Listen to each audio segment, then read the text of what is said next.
की इस वीडियो में आप लोगों को बताने वाला है कि गणित में पास होने का ट्रिक। मेरे प्यारों चो, अगर आप गणित का पेपर देने गए हो और गणित के पेपर में अगर आप लोगों को कुछ भी नहीं आ रहा है तो आप गणित के पेपर को कैसे पास करोगे? बिना पढ़े बिना याद किए मेरे प्यारों चो 100% गारंटी टीचर खुश होकर पूरा का पूरा नंबर देगा और 100% ये भी गारंटी है कि आप पास हो जाओगे।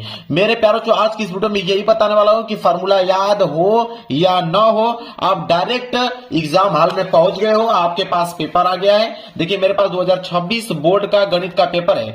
अगर ये गणित का पेपर हमारे पास आ गया और मुझे कुछ भी नहीं आ रहा है, मेरी तैयारी 0% है गणित में, तो मेरे प्यारों चो ये पेपर अगर 70 नंबर का है तो मैं कम से कम इसमें 40 से लेकर 45 नंबर आसानी से ला पाऊंगा। वही ट्रिक मैं आप लोगों को बताने वाला हूं कि अगर आपका पेपर 70 नंबर का है तो आप 40 से लेकर 45 नंबर ला दोगे। अगर आपका पेपर 100 नंबर का है, अगर आप इंटर का पेपर देने गए हो तो आप कम से कम 70 से लेकर 75 नंबर आप आसानी से ला दोगे।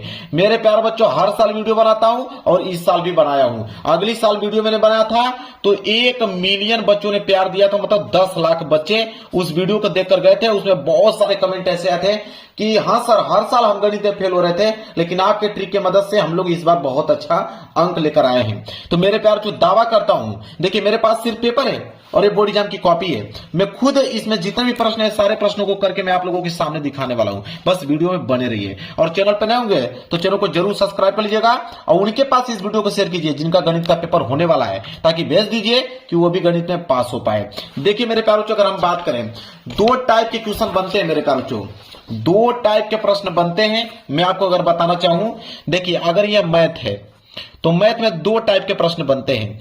एक आपका आता है ऑब्जेक्टिव और एक आता है आपका सब्जेक्टिव प्रश्न आता है। इस बात को नोट कर लीजिए। अब मैं आपको बताता हूं ऑब्जेक्टिव प्रश्न का ट्रिक। पहले ऑब्जेक्टिव प्रश्न का ट्रिक समझ लीजिए। अब मैं एक चीज बताऊंगा आपको कि ऑब्जेक्टिव प्रश्न का ट्रिक क्या होता है मेरे प्यारों, इसको ध्यान से आप समझ लीजिए। दुनिया में कोई ऐसा व्यक्ति नहीं है जो आपको बता दे कि ऑब्जेक्टिव प्रश्न का ये ट्रिक है, इस पे लगा दोगे तो एकदम 100% सही हो जाएगा। ऐसा होता ही नहीं है मेरे प्यारों। कुछ नियम होते हैं जिन्हें फॉलो किया जाता है। जैसे मान लीजिए पहला नियम यह कहता है कि आपके पास ऑप्शन 4 हैं, A B C D, 4 option होते हैं बहुविकल्पीय प्रश्न में, बात आपको भी मालूम है। इन्हीं 4 ऑप्शन में से कोई ना कोई एक ऑप्शन सही होता है। तो अगर पहला ऑप्शन में पहला नियम यह कहता है कि अगर 4 ऑप्शनों में से कोई भी एक ऑप्शन, अगर उनमें से ये देखे कि इनमें से सभी, देखिए 4 ऑप्शनों में से कोई भी एक ऑप्शन अगर इनमें से सभी दिखेगा, आंख बंद करके भरोसा कर सकते हो मेरे प्यार, जो वही वाला ऑप्शन सही होगा। 95% केस में वही सही होगा, इस बात का दावा करता हूं। यह होता है नियम पहला। अगर हम बात करें नियम दूसरा को लेकर, नियम दूसरा यह कहता है कि अगर 4 ऑप्शनों में से अगर आ जाए कि इनमें से कोई नहीं अगर आ जाए तो आप यकीन मान के चलिए कि इसी वाले ऑप्शन पे आपको क्लिक करना है। 95% केस में वो वाला ऑप्शन सही होता है। यह दूसरा नियम है। तीसरा नियम यह होता है मेरे प्यारे बच्चों कि अगर आ जाए ए और बी, होता है ना कि दोनों ऑप्शन सही हैं, ए और बी दोनों सही हैं, इस तरह का अगर ऑप्शन 4 ऑप्शन में से कोई दिखे, आप इसी पे क्लिक करके आना है।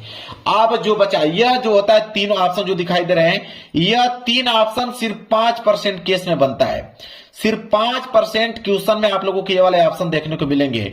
अन्यथा 95% जो क्वेश्चन बनते हैं जिसमें ऑप्शन होता है वो चारों के चारों अलग होता है। ऑप्शन ए अलग रहेगा, ऑप्शन बी अलग रहेगा, ऑप्शन सी अलग रहेगा और ऑप्शन डी मेरे प्यारे बच्चों यहां पे अलग रहेगा। इस बात को आप नोट कर लो। कैसे, मैं बताता हूं, देखिए ध्यान से। जैसे मान लीजिए कि यह पेपर है, ठीक है, यह पेपर है और यहां पे बहुविकल्पीय का पहला प्रश्न आ गया कि किसी वृत्त पर एक वाय बिंदु से खींची जाने वाली स्पर्श रेखाओं की अधिकतम जो संख्या होती है कितनी होती है। तो ये बात जानते हैं हम लोग कि यह वृत्त है और वाय बिंदु से अगर इस पर स्पर्श रेखा खींचूंगा तो एक रेखा यहां से जाएगी, एक रेखा यहां से जाएगी, मतलब टोटल कितनी रेखाएं? 2 रेखाएं ही मेरे प्यारों संभव है। इस बात की हमें जानकारी हो गया, ठीक है। तो इसमें बी वाला सही है। इसी तरह अगर दूसरा देखें कि बिंदु 7 का माती की वाई अक्ष से दूरी कितनी होगी, तो वाई अक्ष से दूरी मतलब यक्स का निर्देशांक 7, तो इसमें सी वाला ऑप्शन सही हो गया मेरे प्यारे बच्चों। हुआ कि नहीं? इसी तरह अगर ये वाला प्रश्न करोगे तो इसमें ए वाला सही है, अगर ये वाला प्रश्न करोगे तो इसमें डी वाला सही है। अब कैसे आकलन करोगे आप बताओ? ये इसमें बी सही था, इसमें सी सही है, फिर इसमें ए सही हो गया, इसमें डी सही हो गया, ठीक है। आपको लग रहा है कि कोई नियम फॉलो चल रहा है? इसी तरह पांचवा प्रश्न को जब हल करोगे ना तो इसका पहला वाला ऑप्शन सही होगा।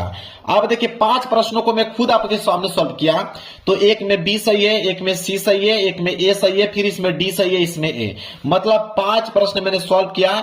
तो 2 ऐसे प्रश्न थे जिसमें ऑप्शन ए जो है मेरे प्यारे बच्चों सही है, बाकी एक में ऑप्शन डी था, एक में ऑप्शन सी है और एक में ऑप्शन बी है, तीनों अलग अलग हैं। अब मैं आपको बताता हूं मेरे प्यारे बच्चों, देखिए जब चारों ऑप्शन आपको अलग अलग दिखे तब क्या करोगे, तो अब मेरे प्यारों जो आपको दिमाग लगाना है, आपको तुक्का लगाना है। आपको क्या लगाना है, तुक्का लगाना है मेरे प्यारों जो, तुक्का से आपको इन प्रश्नों को हल करना पड़ेगा।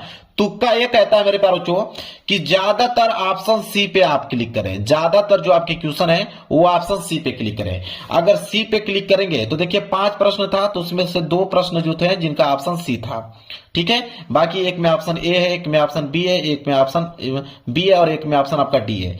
तो याद रखें ऑप्शन सी पे क्लिक कीजिए, अन्यथा ऑप्शन ए पे क्लिक आपको करना है। यही ट्रिक होता है मेरे प्यारे बच्चों, यही दिमाग आप लोगों को लगाना है।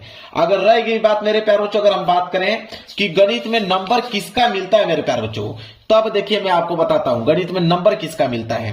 सबसे पहला नियम यह कहता है कि गणित के जब भी क्वेश्चन आप सॉल्व कर रहे हो, सब्जेक्टिव वाला, ये तो ऑब्जेक्टिव प्रश्न का ट्रिक आपने समझ लिया, अब सब्जेक्टिव प्रश्न का ट्रिक समझिए। इसके बाद मैं सारे के सारे क्वेश्चन को सॉल्व करके दिखाने वाला हूं। देखिए सब्जेक्टिव का यह कहता है, जिसे एग्जामिनर देखकर आपको पूरा का पूरा नंबर देगा। पहला होता है कि स्टार्टिंग इज इंपोर्टेंट, सबसे ज्यादा इंपोर्टेंट है आप लोगों का स्टार्टिंग, कि स्टार्टिंग इज इंपोर्टेंट, मतलब आप किसी भी क्वेश्चन की शुरुआत कैसे करते हैं मैथ में, यह इंपोर्टेंट रखता है कि किसी भी क्वेश्चन की शुरुआत आप कैसे करते हैं। और एक चीज दूसरा नियम यह कहता है कि मैथ में जो होता है मेरे प्यारे बच्चों, गणित में आपका स्टेप मार्किंग मिलता है। आप बहुत सारे बच्चों के दिमाग में आएगा कि स्टेप मार्किंग का क्या मतलब होता है। स्टेप मार्किंग का मतलब होता है कि क्वेश्चन को बढ़ा चढ़ा कर लिखना। जैसे अगर मैं यहां पे दे दूं कि 4 भागे 2 गुणे 8, तो सारे बच्चे जवाब देंगे कि इसमें भाग दोगे तो 2 आएगा, 2 को गुणा 8 में करोगे तो 16 आ जाएगा, तुरंत एक ही लाइन में आंसर दे देंगे। लेकिन कुछ बच्चे क्या करेंगे, स्टेप को बढ़ा देंगे, वो करेंगे 4 का भाग 2 में देंगे तो 2 आएगा, यहां से आपका 8 आएगा, 8 दूनी के 16। देखिए हमने इसको 3 लाइनों में इसको क्वेश्चन को व्यक्त कर दिया और कुछ बच्चे एक ही लाइन में इसका आंसर ला दिए। तो ये होता है स्टेप मार्किंग। तो स्टेप मार्किंग पर नंबर मिलता है, मतलब क्वेश्चन को एक्सप्लेन करके लिखना। इसके बाद मेरे प्यारे बच्चों क्या किया जाता है कि क्वेश्चन में जैसे जब भी स्टार्ट कर रहे हो तो दिया है, मतलब जो जो प्रश्न में दिया है उसको दिया को उतारो। इसके बाद प्रश्नानुसार, प्रश्न के अनुसार जो क्वेश्चन बोला है उसके अनुसार क्वेश्चन को सॉल्व करो, ठीक है, ये सारी चीजें करना है। चिन्हों का प्रयोग करो, ठीक है, जो भी चिन्ह दिया गया है तो चिन्हों का प्रयोग आपको करना है। इतना काम आपको मेरे प्यारे बच्चों करना है। और एक काम और करना है कि किसी भी प्रश्न को छोड़ के नहीं आना है, सारे के सारे प्रश्नों का जवाब देना है। तो यह था ट्रिक, मैंने ट्रिक अभी बताया, अब मैं इसको अप्लाई करने वाला हूं, ठीक है। तो ऑब्जेक्टिव क्वेश्चन का ट्रिक तो मैंने बता दिया, मेन चीज रह गया आप लोगों का सब्जेक्टिव प्रश्न का। चलिए देखिए अब यहां पे हम लोग करेंगे खंड ब। मेन चीज ये है जो कि आप लोगों को करना है, खंड ब। ऑब्जेक्टिव क्वेश्चन का मैंने ट्रिक आप लोगों को बता दिया, अब खंड ब करना है। तो देखिए सबसे पहले हम लोग करेंगे क्या, सबसे पहला जो आपको काम करना है वो हर एक पेज पे आपको रोल नंबर लिखते चलना है मेरे प्यारे बच्चों। हर एक पेज पे आप लोगों को रोल नंबर लिखते चलना है ताकि आपकी कोई भी कॉपी जो है वो बदल ना सके। चलिए इतना हो गया। इसके बाद खंड ब डालना है, तो आप सबसे पहले ऊपर आप डालेंगे मेरे प्यारे बच्चों खंड ब। यहां पे मेन हेडिंग होगी आपकी खंड ब, सिंगल इन्वर्टेड कामा के अंदर उसको क्लोज कर दीजिएगा और स्केल की सहायता से आप इसके नीचे कर दीजिएगा मेरे प्यारे बच्चों अंडरलाइनिंग, ताकि दिखने में अच्छा लगे। ये हो गया खंड ब, इतना काम आपको कर देना है। खंड ब में प्रश्न संख्या 21 करने वाले हो तो आप एक लाइन का गैप छोड़कर आप यहां पे डालेंगे प्रश्न उत्तर संख्या 21। तो यहां पे हो जाएगा आपका प्रश्न उत्तर संख्या 21, प्रश्न उत्तर संख्या 21 हो गया, ठीक है। अब 21 में क कर रहे हो कि ख कर रहे हो कि ग कर रहे हो, कौन सा प्रश्न कर रहे हो। यहां पे दिया ना कि क करने वाले हो कि ख करने वाले हो कि ग करने वाले हो। देखिए ग वाला करके दिखाता हूं, इस तरह का बहुत प्रश्न आता है सिद्ध करने के लिए। 2 नंबर के लिए दिया है, 4 नंबर वाले में भी इस तरह का प्रश्न आते हैं और 6 नंबर वाले में भी इस तरह का प्रश्न आते हैं। तो जब भी इस तरह का प्रश्न आ जाए, अगर प्रश्न नहीं आ रहा तो कैसे सॉल्व करोगे। देखिए ग करने वाले हो तो आप लिखोगे प्रश्न उत्तर संख्या 21 का ग, और इसके बाद स्केल की सहायता से इसके नीचे कर दोगे अंडरलाइनिंग, ठीक है। स्केल की सहायता से क्या करोगे, अंडरलाइनिंग कर दोगे ताकि दिखने में अच्छा लगे। प्रश्न उत्तर संख्या 21 का ग। चलिए देखते हैं, प्रश्न बोला है कि सिद्ध कीजिए, क्या बोला है कि सिद्ध कीजिए कि इतना बराबर इतना होता है। चलिए देखिए कैसे लिखेंगे। सबसे पहले हम लोग लिखेंगे यहाँ पे हल। सबसे पहला जो काम करेंगे लिखेंगे हल। देखिए ट्रिक क्या लगाएंगे, ये प्रश्न अगर आपको नहीं आ रहा है मेरे प्यारे बच्चों, तब क्या दिमाग आप लगाएंगे वही चीज बता रहा हूं। अगर जिसको प्रश्न आता रहेगा तो वो तो सही सही करेगा, जिनको नहीं आता होगा वो कैसे करेगा कि एग्जाम को नहीं मालूम चलेगा कि गलत लिखा है, नंबर दे देगा आपको। देखिए हल आपने लिख दिया। सबसे पहले लिखेंगे कि दिया है। क्या लिखेंगे कि दिया है। दिया है, क्या दिया हुआ है, तो दिया हुआ है यहाँ पे कि 1 प्लस साइन थीटा बटे cos theta plus cos theta बटे 1 प्लस साइन थीटा, ये दिया हुआ है। तो दिया हुआ है तो लिखेंगे यहाँ पे कि 1 plus sine theta, 1 plus sine theta और बटे में दिया हुआ है कॉस थीटा। कॉस थीटा देखिए आपको क्लीन क्लीन लिखना है ताकि दिखने में अच्छा लगे। प्लस इधर दिया हुआ आप लोगों का कॉस थीटा और बटे में दिया हुआ है 1 प्लस के साइन थीटा, यह दिया हुआ है। अब सिद्ध करना है तो एक लाइन का गैप छोड़ के आप लिखेंगे सिद्ध करना है। क्या सिद्ध करना है भाई, अगर इस तरह लिखोगे ना तो एग्जामिनर को बताता हूं आप लोगों को पूरा का पूरा नंबर देगा। एग्जामिनर को मालूम चलेगा कि हाँ एक टॉपर कोई कॉपी लिखा है, मतलब लिखने का बस स्ट्रक्चर आपको मालूम होना चाहिए, बाकी बनाकर लिख दीजिए नंबर मिल जाएगा आपको। सिद्ध करना है, क्या सिद्ध करना है, तो सिद्ध करना है कि 2 सेक थीटा, यह सिद्ध करना है। चलिए बहुत अच्छी बात है। अब हम करेंगे क्या, यहां पे लिखेंगे कि आपका LHS हो गया या RHS हो गया। LHS सिद्ध करके RHS लाना है तो लिखेंगे हम लोग यहाँ पे कि LHS लेने पर, LHS लेने पर मतलब बायां पक्ष लेने पर, LHS लेने पर, जब LHS लेने का मतलब ये वाला पोर्शन लेकर सिद्ध करके हमें इतना बनाना है। तो LHS लेने पे हम लिखेंगे 1 प्लस साइन थीटा और बटे में क्या दिया हुआ है, बटे में दिया हुआ है कॉस थीटा और प्लस यहां पे दिया है कॉस थीटा और बटे में 1 प्लस साइन थीटा। अब यह प्रश्न आपको नहीं आ रहा है, और कुछ नहीं आ रहा तो एलसीएम तो आ रहा है, कम से कम एलसीएम तो आप ले सकते हो, इतना बात तो आपको मालूम है, एलसीएम ले लीजिए। चलिए यहां से आप लेंगे एलसीएम। अब एलसीएम भी नहीं समझा रहा कि एलसीएम क्या लेंगे, तो ये जो दो चीज दिया हुआ उसी को पूरा का पूरा नोट कर लो। जिससे नीचे कॉस दिया है तो आप लिख दीजिए कॉस थीटा और एक क्वेश्चन में क्या दिया 1 प्लस साइन थीटा, तो आप 1 प्लस साइन थीटा लिख दीजिए। इतना तो काम कर ही सकते हो। आप कहोगे कि कॉस से कॉस तो हम कैंसिल कर दें, बच गया 1 प्लस साइन थीटा और 1 प्लस साइन थीटा, इसका गुणा इसमें कर देंगे तो अगर 2 का गुणा 2 में करेंगे तो 4 हो जाएगा। इसी तरह इसका गुणा इसमें करेंगे तो ये हो जाएगा आपका 1 प्लस साइन थीटा का होल स्क्वायर हो सकता है। बिल्कुल सही बात है। इसी तरह जब इसको काट दोगे तो कॉस थीटा का कॉस थीटा में गुणा करोगे तो ये हो जाएगा कॉस स्क्वायर थीटा। लो इतना काम करके एक स्टेप तो बढ़ा ही दिए, यहां बराबर की चीज इस तरह लगा दो, एक स्टेप तो आपने बढ़ा दिया। अगला स्टेप भी आप सोचो कि अब अगला स्टेप हम क्या कर सकते हैं, इसमें कौन सा दिमाग लगा सकते हैं, अब आपको सोचना है इसमें। चलिए देखते हैं। तो आप कहोगे कि अरे तो a प्लस बी का होल स्क्वायर है, तो a प्लस बी का होल स्क्वायर है मतलब कि देखिए a प्लस बी का होल स्क्वायर है, इसका फार्मूला कहता है कि a square plus b square plus 2ab, यह कहता है इसका फार्मूला। तो आप कहोगे चलो इसी को तोड़ देते हैं। a स्क्वायर मतलब 1 का स्क्वायर करोगे तो 1 ही आएगा, b स्क्वायर इसका करोगे तो यह आ जाएगा आपका साइन स्क्वायर थीटा, प्लस 2 हो गया a मतलब a का, b मतलब साइन थीटा। इतना तो काम कर ही सकते हो ना, इतना तो दिमाग काम ही करेगा भाई, एक बनाकर लिखोगे तो। अब प्लस ये हो जाएगा आपका कॉस स्क्वायर थीटा और बटा में आप लिख सकते हो यहाँ पे कॉस थीटा, जो नीचे दिया हुआ है उसी को नोट कर लो 1 प्लस साइन थीटा।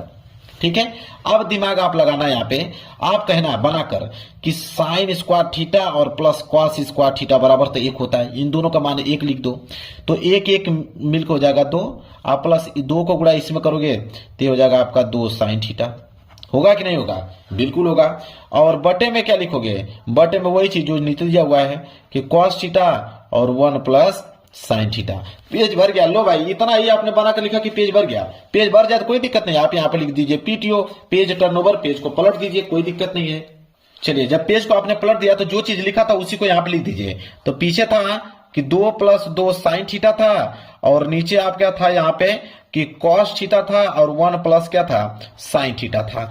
अब दिमाग लगाइए, आप कहोगे 2 यहाँ पे भी 2 यहाँ पे भी, कॉमन ले लिया जाएगा, तो आप कहोगे सही 2 कॉमन ले लेंगे तो यहाँ बच जाएगा आपका 1 और प्लस इधर बच जाएगा आपका साइन थीटा और नीचे क्या बच गया आपका, नीचे बच गया यहाँ पे कॉस थीटा और कोष्टक में बच गया आपका 1 प्लस साइन थीटा। आप कहिएगा कि 1 प्लस साइन थीटा से तो कैंसिल में कर दिया, बिल्कुल सही बात है। बच गया यहाँ पे 2 कॉस थीटा और कॉस को ऊपर रख दोगे तो सेक थीटा, मतलब 2 सेक थीटा। लो भाई आ गया किसी न किसी तरह जोड़कर आपको 2 sec थीटा लाना ही है, और 2 sec थीटा आ गया। जब आ जाएगा तो आप लिख दीजिएगा कि LHS जो है वो RHS के बराबर हो गया। ठीक है, यहां पे लिखिएगा इतिसी दम, या तो हेंस प्रूफ, इंग्लिश में लिख दीजिएगा हेंस प्रूव्ड। मैंने इसको प्रूव्ड कर दिया। लो भाई, आंसर आपका मिल गया। एग्जामिनर आपको पूरा का पूरा नंबर दे देगा। एक नंबर मेरे प्यारों को काट नहीं सकता है। यह काम आप लोगों को मेरे प्यारों को करना है। कोई दिक्कत बताइए? अभी तो कोई दिक्कत नहीं है। इसी तरह देखिए, यह वाला प्रश्न अगर आपको करने के लिए आ जाए, यह प्रश्न बहुत पूछता है। 4 नंबर वाले में भी पूछता है, 6 नंबर वाले में भी पूछता है। तो अगर इस तरह का प्रश्न आ जाए तो एग्जामिनर को कैसे गलत साबित करके आप नंबर ले लोगे। देखिए, बोला है कि निम्नलिखित बारंबारता से माध्य ज्ञात कीजिए। वर्ग अंतराल दिया हुआ है, बारंबारता दिया हुआ है। जब इस तरह का प्रश्न आ जाए तो कौन सा दिमाग लगाओगे? चलिए मैं बताता हूं। चलिए, सबसे पहले दूसरे का 21वें का घ कर रहे हैं ना, तो आप हेडिंग सबसे पहले डाल लो। ये काम तो आपको पहले कंपलसरी है कि कौन सा प्रश्न कर रहे हो उसका हेडिंग तो डालना ही पड़ेगा। तो प्रश्न उत्तर संख्या 21 का घ, तो 21 का घ। देखिए, जैसा ट्रिक बताऊंगा ना वही अप्लाई करके आइएगा। स्केल की सहायता से अंडरलाइनिंग कर दीजिएगा। प्रश्न उत्तर संख्या 21 का घ दिया हुआ है यहाँ पे कि वर्ग अंतराल और बारंबारता ज्ञात करने के लिए। अब देखिए, सबसे पहले आप लिखिएगा यहाँ पे हल। सबसे पहले आप लिखिएगा हल। और जब भी इस तरह का प्रश्न पूछे, चाहे माध्य पूछे, माध्यिका पूछे मेरे प्यारे बच्चों, ठीक है, चाहे माध्यक पूछे, कौन सा दिमाग लगाओगे? देखिए, यही दिमाग लगाना है। 2 कॉलम बनाना है, तो 2 कॉलम तो यहीं से बन जाएगा, एक वर्ग अंतराल का, एक बारंबारता का। इन्हीं से आप कॉलम 2 कॉलम तो बन जाएगा। चलिए, तो एक कॉलम आपने बना दिया यहाँ पे वर्ग अंतराल का, तो एक कॉलम यहाँ पे बन जाएगा आपका वर्ग अंतराल का बन गया, और एक कॉलम बारंबारता का जो उसमें दिया था। तो क्वेश्चन से ही हमने यहाँ पे 2 कॉलम बना दिया, वर्ग अंतराल और बारंबारता का। तो देखिए, वर्ग अंतराल में जो जो चीज दिया उसको नोट कर लीजिए, और बारंबारता में जो चीज दिया उसको आप यहाँ पे कॉलम बनाकर नोट कर लीजिए। चलिए नोट कर लेते हैं क्या दिया हुआ है। 0 से लेके 10, 10 से लेके 20, और 20 से लेके 30, और 30 से लेके 40, और 40 से लेके 50 जो दिया है उसी को हमने नोट कर रहा हूं। बारंबारता में इसका वैल्यू दिया था 6, इसका 9, इसका 20, और इसका कितना दिया था 15, और इसका आपका 9। तो 2 चीज तो यहीं से आपको मालूम चल गया, वर्ग अंतराल, बारंबारता। अब तीसरी चीज आप क्या निकालेंगे? अब ट्रिक है तीसरी चीज, जब इस तरह का प्रश्न आ जाए तो हमेशा आप संचयी बारंबारता निकाल लीजिए। लो भाई, संचयी बारंबारता, जिसे हम लोग क्या करते हैं CF से डिनोट करते हैं, CF। ठीक है, ये हो गया संचयी बारंबारता। इतना चीज समझ में आ गया। बारंबारता को हम लोग F से डिनोट करते हैं। संचयी बारंबारता के ट्रिक क्या लगा सकते हो? जैसे जिसे 6 ना, 6 नोट कर लो, इसी 6 में 9 जोड़ दो तो 9 6 15, इसी 15 में 20 जोड़ दो कितना जाएगा 35, इसी 35 में इस 15 को जोड़ दो कितना जाएगा 50, इसी 50 से इसमें 9 जोड़ दो 59 आ जाएगा। लो भाई, निकल गया। अब इसको टोटल जब जोड़ोगे तो टोटल जोड़ोगे तो 59 ही आएगा। तो आप लिख दीजिए कि n बराबर तो आ गया कितना 59 आ गया। बात खत्म। अब दिमाग क्या लगाओगे मेरे प्यारे बच्चों? अब इतना चीज आपको समझ में आ गया। अब समझ में नहीं आ रहा, इसमें क्या पूछा था हमसे? माध्यक पूछा था। क्या पूछा था? माध्यक बताइए। अब हम करेंगे क्या कि माध्यक निकालना है हम लोगों को। तो माध्यक का सूत्र तो मालूम होना चाहिए, तभी तो आप निकालोगे कि माध्यक का सूत्र क्या कहता है, उसमें क्या क्या वैल्यू पूछता है। तो माध्यक सूत्र यह कहता है कि L प्लस n/2 और माइनस CF बटे के F होता है, और इंटू में यहाँ पे H होता है। इस तरह का फॉर्मूला आप लोगों को बनाना ही पड़ेगा किसी न किसी तरह। n का वैल्यू दिया हुआ है, अब L है। अब बहुत सारे बच्चों को दिमाग में L किसका वैल्यू रखे, ठीक है, L का वैल्यू क्या होगा? तो L का वैल्यू मेरे प्यारे बच्चों यहां पे होता है क्या? देखिए, L ज्ञात करने के लिए मेरे प्यारे बच्चों हम लोगों को ज्ञात करना पड़ेगा माध्यक वर्ग। माध्यक वर्ग ज्ञात करोगे तभी L का वैल्यू निकलेगा।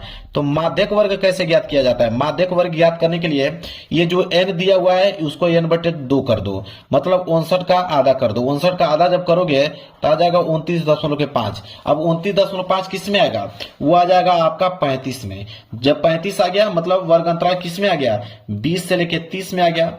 तो 20 से लेके 30 में छोटा कौन है? 20। ये हो जाएगा L का वैल्यू मेरे प्यारे बच्चों, ये हो जाएगा L का। और उसी की सिधाई में जो बारंबारता है 20, इसको हम बोलेंगे यहाँ पे F का वैल्यू। किसका? F का।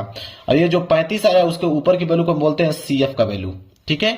और H का वैल्यू होता है कि इसमें कितना का डिफरेंट है, 10 का डिफरेंट है, मतलब कि यहाँ पे H बराबर कितना आ गया 10। जब सारा वैल्यू आ जाए बस वैल्यू को पुटअप कर दीजिए। L का मान कितना है यहाँ पे? L का मान आ गया 20 और प्लस n/2। n/2 का मान कितना है? 29.5। n/2 का मान निकाला है ना हमने, कितना है? 29.5 माइनस CF का मान कितना है? 15 और बटे एफ, एफ का मान कितना है 20 और इंटू एच का मान कितना है 10, तो 10 दूनी के 20।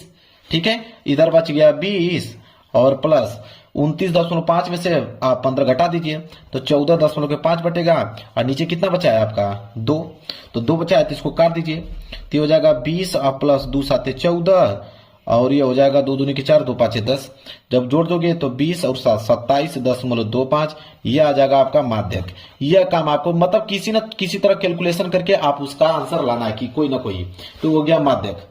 तो जब भी इस तरह का प्रश्न आ जाए तो यही अप्रोच आपको अपनाकर फार्मूला आपको इसी तरह लिखकर आंसर आपको निकालना है, यह काम करना है मेरे